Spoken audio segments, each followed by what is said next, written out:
Hola a todos, yo soy Carol y este es mi canal. Bienvenidos un día más a Encuentra tu historia y lee.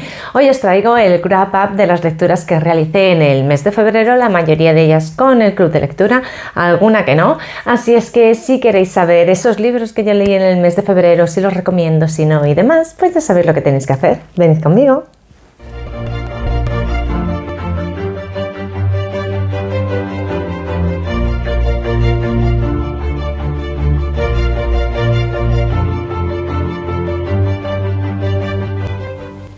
Hola a todos, ¿cómo estáis? Espero que fenomenal y con muchísimas ganas de hablar de libros porque hoy os traigo el wrap up del mes de febrero, es decir, los libros que me he leído en el mes de febrero, que han sido 4, 3 con el club de lectura y 1 yo solita.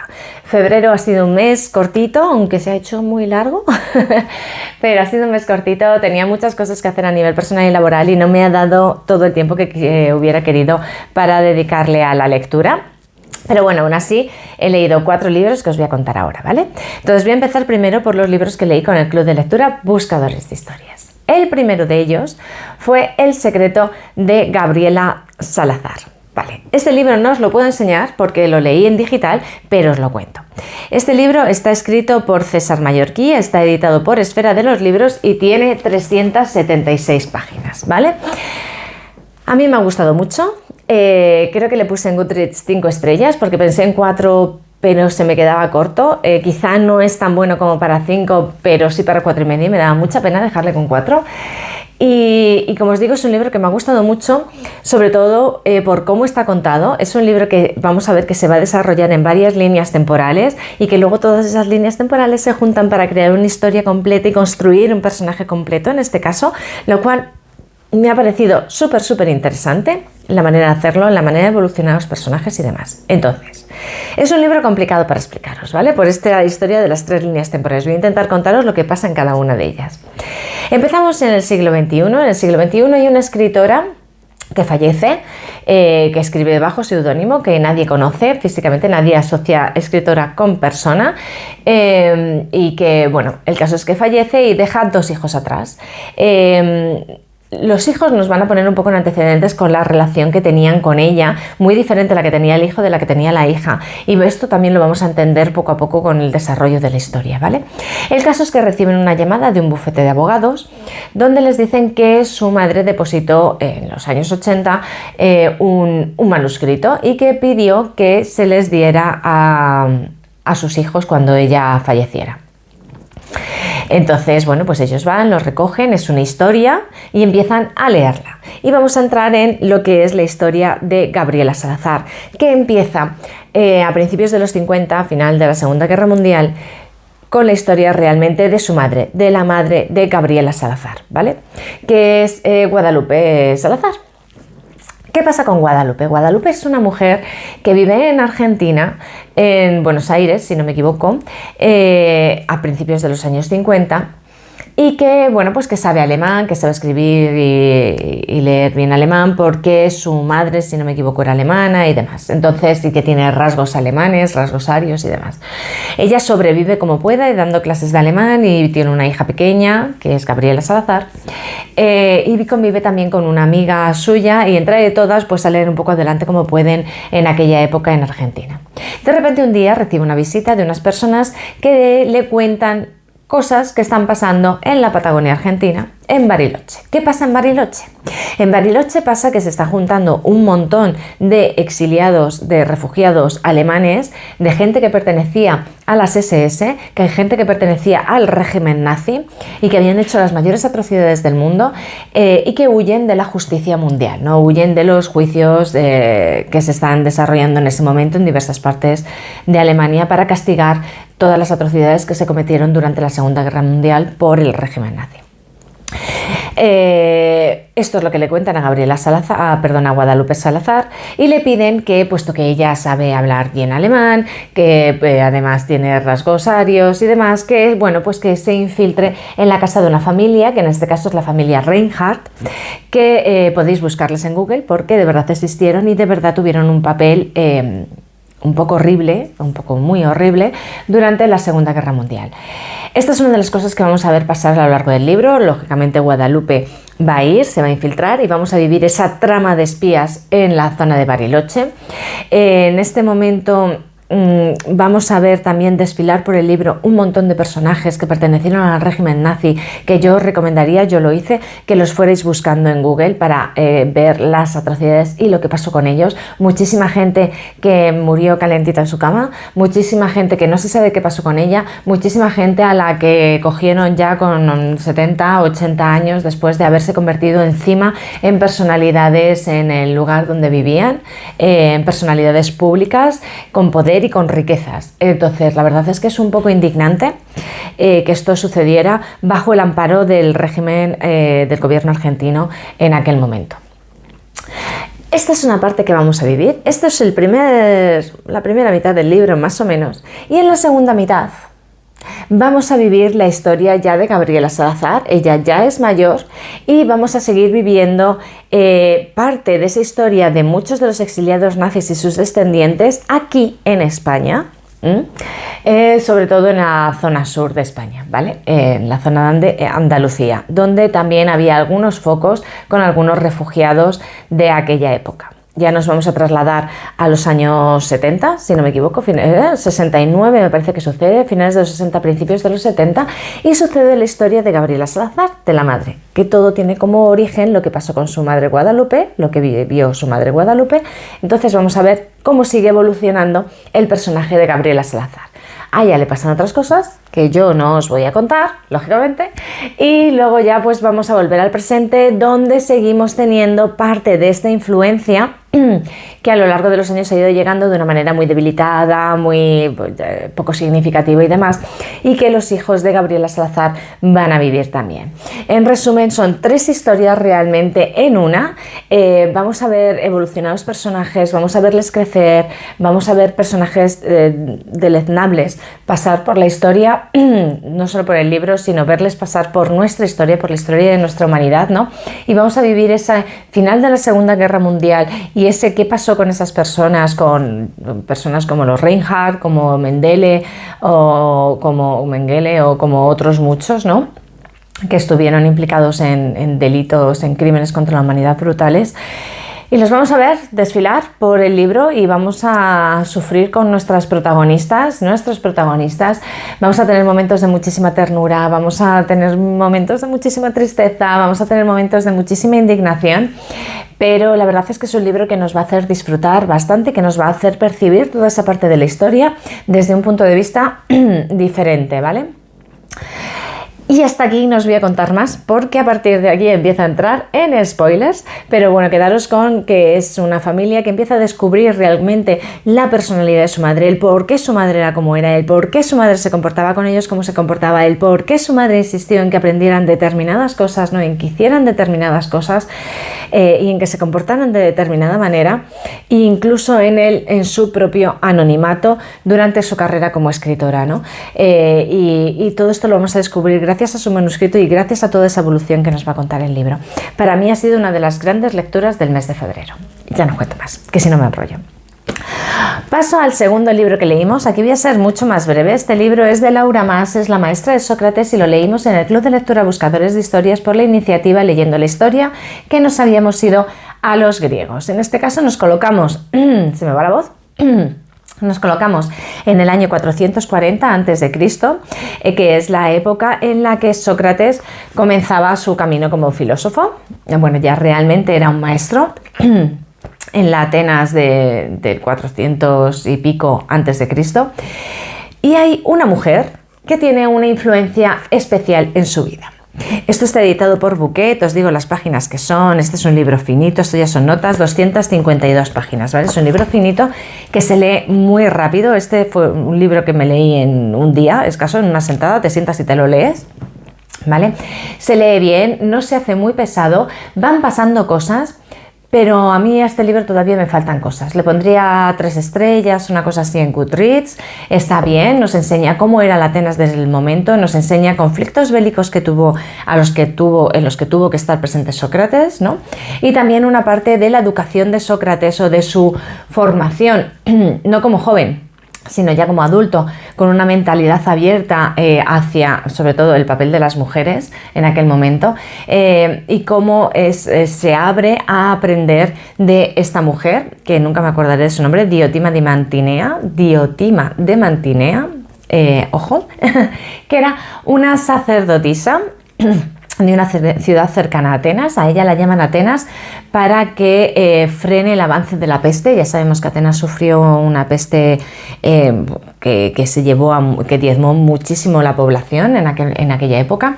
Bueno, ella consiguió retrasarla con sus ritos y su presencia durante un tiempo, pero ella era una gran experta, una gran sabia, como sacerdotisa que era, y oráculo, y que podía hablar con Apolo y demás. Bueno, estas cosas como muy míticas, ¿no?, que existían en la antigua Grecia. Pues bueno, ella era una gran conocedora de algunos de los misterios, fundamentalmente del dios Eros, que descubriremos que ni siquiera era un dios. Ahora mismo no soy capaz de recordar la palabra con la que lo define, pero bueno, no era un dios exactamente. Ella lo explica y nos explica los senderos y los caminos del amor, ¿no? No nos lo explica a nosotros, se lo explica a Sócrates. Se desarrolla una relación muy interesante, pero esto no es solamente el core de la historia, porque el core de la historia también son cosas que le pasan a ella, con lo cual nos mezclamos ahí con un pequeño thriller, por decirlo de alguna manera, un pequeño misterio que también vamos a tener presente durante la historia. Como os digo, ligera, rápida, interesante, porque nos aporta datos, historias que no conocíamos, un personaje nuevo que no conocíamos y que realmente sí que parece que existen los escritos de los discípulos de Sócrates. Nombran a esta mujer, a Diotima de Mantinea, como una mujer que aportó conocimientos a Sócrates. Vamos a conocer a Sócrates de una manera mucho más cercana, cómo pensaba, cómo actuaba, cómo actuaba con sus amigos, con sus discípulos, en relación con el gobierno, cómo era realmente su filosofía, para aquellos que no estamos cerca del mundo de la filosofía porque no se nos ha dado bien. Yo, en mi caso, yo lo de la filosofía lo llevo regulinche, y sin embargo, gracias a la literatura me estoy acercando mucho más a todo ese mundo, ¿no?, de una manera mucho más lúdica y mucho más accesible. Y yo creo que este libro nos permite ese acercamiento tanto a la filosofía de Sócrates como a la mitología griega de una manera muy especial, también un poquito rozándolo a la historia de Atenas en estos momentos. Lógicamente hay libros mucho más intensos, mucho más interesantes para profundizar en esta historia, como puede ser Asesinato de Sócrates o El asesinato de Platón y demás, que son libros que entran en mucha más profundidad en todas estas cosas, tanto filosófica como históricamente. Pero bueno, como introducción, como un libro ligerito, como una cosita así en un mes que tienes muchos libros gordos y dices me quedan 3 días que leo, La maestra de Sócrates no es mala opción. 3 estrellas le puse, ¿vale? El siguiente libro que leí con el club de lectura Buscadores de Historias fue Esperando al diluvio, de Dolores Redondo. Esto está editado por Destino y tiene 572 páginas. Aquí tenemos a Dolores Redondo en estado puro. Sí que es un libro que me ha gustado mucho, pero que lo dejé con 4 estrellas de alguna manera, y me da ese pinchacito de decepción. No es que me decepcionara el libro, ni muchísimo menos. Está súper bien escrito, está súper bien. Le puse 4 estrellas porque de alguna manera se me diluyó la Dolores Redondo que yo había conocido en la trilogía del Baztán y que tan enamorada me tenía. Y en Todo esto te daré, que también me sucedió lo mismo. En este caso yo no sé si por el personaje principal, que me costó quizás un poco empatizar con él, que no empatizar porque realmente empatizas, es un pobrecito, y ahora os cuento, pero conectar, de alguna manera conectar con él, o porque me costó conectar con el tema del asesino en serie que nos presenta, que es John Biblia, ahora os cuento también. Pero el caso es que no conecté tan bien, a nivel atmosférico también quizá me faltó esa parte, ¿no? Esa humedad del bosque, ese misticismo sin plantearme lo que te plantea Dolores Redondo en la trilogía del Baztán, cuatrilogía si contamos con La cara norte del corazón. pero bueno, el caso es que sí, que me gustó mucho, que es un libro que está muy bien, que se lee muy rápido porque no lo puedes dejar de leer porque siguen pasando cosas todo el rato y pasan varias cosas al mismo tiempo y eso lo hace pues un libro muy adictivo. Además hemos tenido la suerte de que en el Club de Lectura Buscadores de Historias teníamos una persona que tenía fotos de lo que pasó en Bilbao en aquella época, ahora os cuento también, y eso nos ha enriquecido muchísimo la historia, incluso vídeos de los recorridos que hacen los personajes nos los ha pasado al Club de Lectura y ha estado muy interesante y muy enriquecida esta lectura conjunta, así es que muchísimas gracias a todos los participantes, especialmente a Ana que nos facilitó toda esta información, ¿vale? Os cuento. Toda la historia comienza en Irlanda. Hay un asesino en serie que se llama, le apodan en la prensa John Biblia por una cita que dijo en algún momento que venía de la Biblia y porque él dice llamarse John. El caso es que es muy escurridizo, no son capaces de dar con él y hay un policía que ahora mismo no me acuerdo de cómo se llama, es Noah. Sí, es verdad, Noah Scott Serrington, que está como muy obsesionado en ir detrás de él.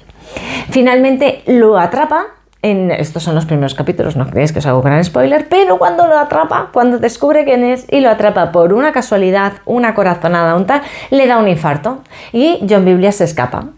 Y a él, pues lógicamente, tiene unas restricciones médicas, sin entrar en muchos detalles, que no le van a permitir en un principio pues poner en marcha todo lo que él quisiera poner en marcha para que no se escape John Biblia. El caso es que John Biblia se le escapa y se le escapa hasta ningún otro sitio que Bilbao, ¿vale? Y entonces vamos a seguir tanto a asesino como a policía a Bilbao. Él empieza a trabajar por libre, ya lo veréis, y vamos a ver cómo se desarrolla esa persecución. De alguna manera lo que era una novela policíaca al principio se continúa con una mezcla entre novela policíaca y cozy crime, ¿no? Porque al final vamos a tener un policía que fuera de sus funciones está intentando resolver un asesinato con los medios con los que cuenta, que son entre 0 y -1, en unas condiciones un poco lamentables realmente, y que vamos a ver también cómo se desarrolla toda su vida desde el momento en el que llega a Bilbao, en varios aspectos, con amistades, con conocidos, con la investigación y con ayudantes y con otras cosas. Entonces la verdad es que es un libro que en ese sentido tiene muchos toques de ternura, tiene muchos toques incluso con sentido del humor, que te hacen sonreír en ocasiones. Tiene mucho corazón el libro en ese sentido. Y lo que te falta es un poquito más, ¿no? Creo que encontré el equilibrio entre ese corazón y ese thriller trepidante, envolvente, atmosférico que nos presentaba Dolores Redón de la trilogía del Baztán. Es muy injusto, lo sé, juzgar un libro por libros anteriores de la autora, sobre todo cuando estamos hablando de libros como la trilogía del Baztán. Pero aún así pues no nos queda otra, porque al final cuando nos enfrentamos a un libro de un autor nos enfrentamos a él con unas expectativas y con una historia que tenemos con ese autor. O sea, de verdad, súper recomendable. Un libro yo lo he puesto con 4 estrellas, probablemente si me lo hubiera leído antes que la trilogía del Baztán serían 5, pero bueno, con esos detallitos, ¿vale? Que os dejo. Personajes entrañables, memorables, escenas muy potentes visualmente, muy bien descritas, muy bien planteadas, con la investigación muy intensa, aunque en algunos momentos decae por tiempos que le dedica al mundo interior del personaje principal y momentos que son quizá un poco repetitivos, que nos pueden resultar en algún momento un poco repetitivos, pero que son nimiedades de verdad, que no desmerecen para nada el libro de Esperando al diluvio de Dolores Redondo. A mí me ha gustado mucho la lectura conjunta y lo recomiendo muchísimo, ¿vale? Y el último libro que me leí, yo acabé con estos libros del Club de Lectura Buscadores de Historias, me quedaban unos días para cambiar de mes, que leo algo cortito, algo ligero, algo que me lea rápido. Y volví de nuevo a Megan Maxwell con la segunda entrega de Pídeme lo que quieras, que en este caso es Pídeme lo que quieras ahora y siempre. Esto está editado por Buquet, y tiene 400, ¿esto es el epílogo? Sí, este es el epílogo, 429 páginas, ¿vale? Y bueno, lo que hace es continuar la historia de lo que nos contaban en el libro Pídeme lo que quieras, donde empezaba toda la historia entre Eric y Judith. En este caso os diré que me ha gustado incluso más que el primero, porque sí que es verdad que el primero es todo Meghan Maxwell en esencia más pura, ¿no? Todo calorcito, todo mucha acción en ese sentido, ¿no? En el sentido en el que nos lo pone Meghan Maxwell, mucha experimentación, mucho sexo, mucha calentura. Y sin embargo, en Pídeme lo que quieras, ahora y siempre, hay mucha más historia. Vamos a profundizar mucho más en la relación de los personajes, vamos a ver a otros personajes que vuelven a la historia, vamos a tener ese mundo calentito, toda esa experimentación, toda esa sexualidad y toda esa sensualidad que nos plantea siempre Meghan Maxwell en sus libros, pero de una manera mucho más moderada, mucho más en el nivel que teníamos en otros libros, donde la historia también predomina, ¿no? Donde hay una historia que contar, no solamente me conozco, tengo sexo, me enfado, tengo sexo, me enfado. Ese esquema que llevaba Pídeme lo que quieras, que la verdad es que donde la historia brillaba un poco por su ausencia. En este caso ya no es así y la verdad es que es un libro bastante más interesante. No puedo entrar en detalles porque si no os desvelo cosas del primer libro y si no lo habéis leído pues no os puedo contar cosas del segundo. Con lo cual me quedo con un poquito que contaros, solamente deciros que me ha gustado más que el primero, que me lo he leído muy rápido, que seguiré con la saga porque este rollo que está tomando el libro de contarme más historia, o la saga mejor dicho, me ha gustado, así es que continuaré cuando encuentre un ratito a leerme el tercero de la saga y a ver si no se me queda colgando como otras sagas que tengo por ahí atascadas, que ya las sabéis vosotros, y que pronto hablaremos de retos de las sagas y retos de este año que nos colocamos en el mes de abril y todavía estoy sin colocar los retos de este año. ¿Qué me decís? En fin, espero que os haya gustado hasta aquí el vídeo de hoy. Como os digo siempre, dejadme en los comentarios todas las cositas que se os pasen por la cabeza si habéis leído estos libros o estos autores, si os han gustado, autoras, si os han gustado o no, no sé, si coincidís conmigo, si habéis leído estos libros, si coincidís conmigo en la opinión, en la valoración, bueno, qué otras cosas resaltaríais vosotros, qué libros os gustaría ver en el Club de Lectura Buscadores de Historias, en definitiva, cualquier cosa que se os pase por la cabeza para que esto sea un camino de ida y vuelta en el que podamos compartir y disfrutar lo maravilloso que nos da el mundo de la literatura. Si no queréis perderos el próximo vídeo que suba, lo que tenéis que hacer es suscribiros y darle a la campanita para que el sistema os avise cada vez que yo subo vídeo, que suelen ser los martes a estas horas, si no hay ninguna incidencia y ninguna fiesta nacional. Y nada, como os decía, hasta aquí el vídeo de hoy. Muchísimas gracias por haber llegado hasta aquí y nos vemos